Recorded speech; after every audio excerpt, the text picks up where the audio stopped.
Please, I beg of thee, don't give up. God doesn't need you to be perfect. He just wants you to be present. Have you ever wanted a deeper prayer life but felt like there's this huge gap between what you want to do and what you actually end up doing? For me, I've realized that the biggest obstacle isn't outside but inside. What I mean is this: I want to pray more. Of course, I want to be more consistent. I want to give God my best. But then I overthink. I persecute myself because I fail to keep up my daily prayer routine when I'm having my period, for example.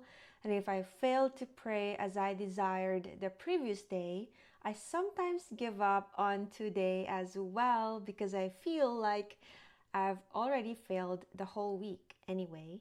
And that's where the pressure piles on, not from God, but from myself. Hence, my own expectations of myself weigh me down. Funny enough, this really hit me when I was replaying Super Mario Bros. 3. I made it all the way to World 7 without dying, and I was so proud of myself. But deep down, I was afraid. I thought, if I die, that means I'm not actually good at this. And worse, I worried my husband would be disappointed. You see, he kept dying when he played it because it's his first time. I played this many times when I was a kid, so you can imagine his awe as he watched my pixelated Mario gracefully jumping and running through the hoops, obstacles, and tunnels. I didn't want to break that awe, but alas, I reached World 7 and I eventually died. For 30 seconds, I felt this wave of shame and sadness. Then I shrugged and thought to myself, I already died once anyway, what's a few more? And that changed everything. Without the fear of failing, I started enjoying the game more. I explored hidden nooks and crannies. I dared bold jumps and moves I never would have tried because I was afraid of dying.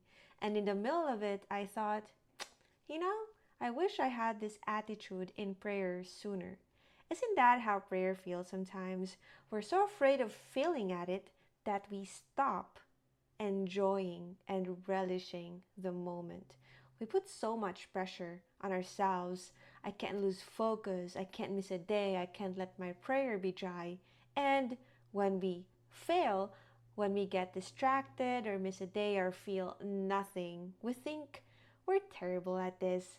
But the truth is, God is not disappointed in us, just like my husband wasn't disappointed in me for losing on Mario. In fact, God expects that we fail time and time again because we are not perfect. As Father Mike Schmitz always loved to say, we are inherently good but broken. So, what do I do when the gap between what I want to do and what I actually end up doing widens? Here are 2 strategies I employ to make sure my expectations of myself is actually reasonable and doable with my current life circumstances. 1. I establish a dynamic morning prayer routine. When my morning is normal, as most of my mornings are, thank the Lord, I continue with my usual routine. But if it's not, as long as I pause and glorify God before my day starts in earnest, I'm set. Let me explain. Here's what my usual morning prayer routine looks like.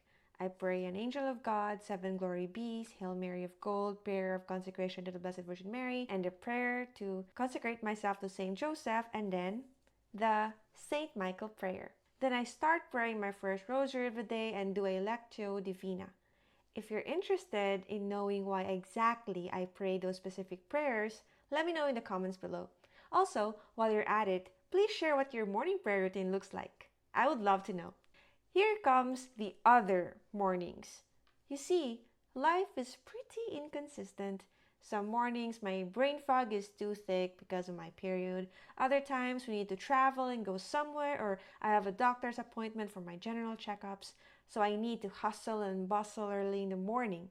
I used to internally pinch myself a lot like, Why didn't I wake up early? Why didn't I sleep earlier the night before so I can wake up earlier today?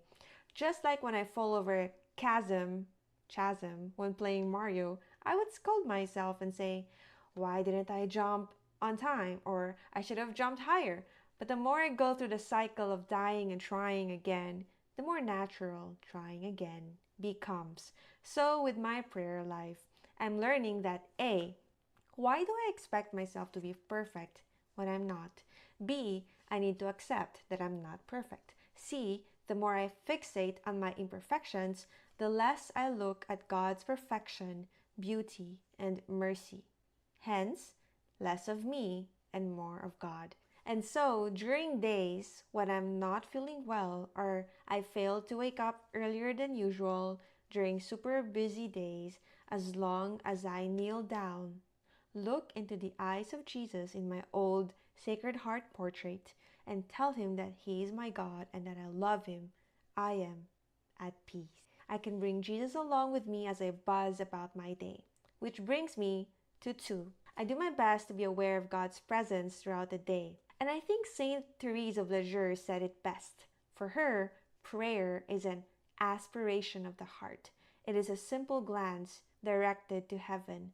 It is a cry of gratitude and love in the midst of trial as well as joy. In other words, to be aware of God's presence through whatever it is I'm going through during the day. Why does this strategy help me to try again when I feel like I'm failing at prayer? Because it is a state of prayer where I am at rest. When I feel too sick or too tired or too mentally occupied to meditate on the life of Christ via my usual rosary, or when I hurt my brain bringing to mind prayers as simple as the Hail Mary prayer, this is what I do. I tell God that I love him and ask Mary, our mother, to assist me.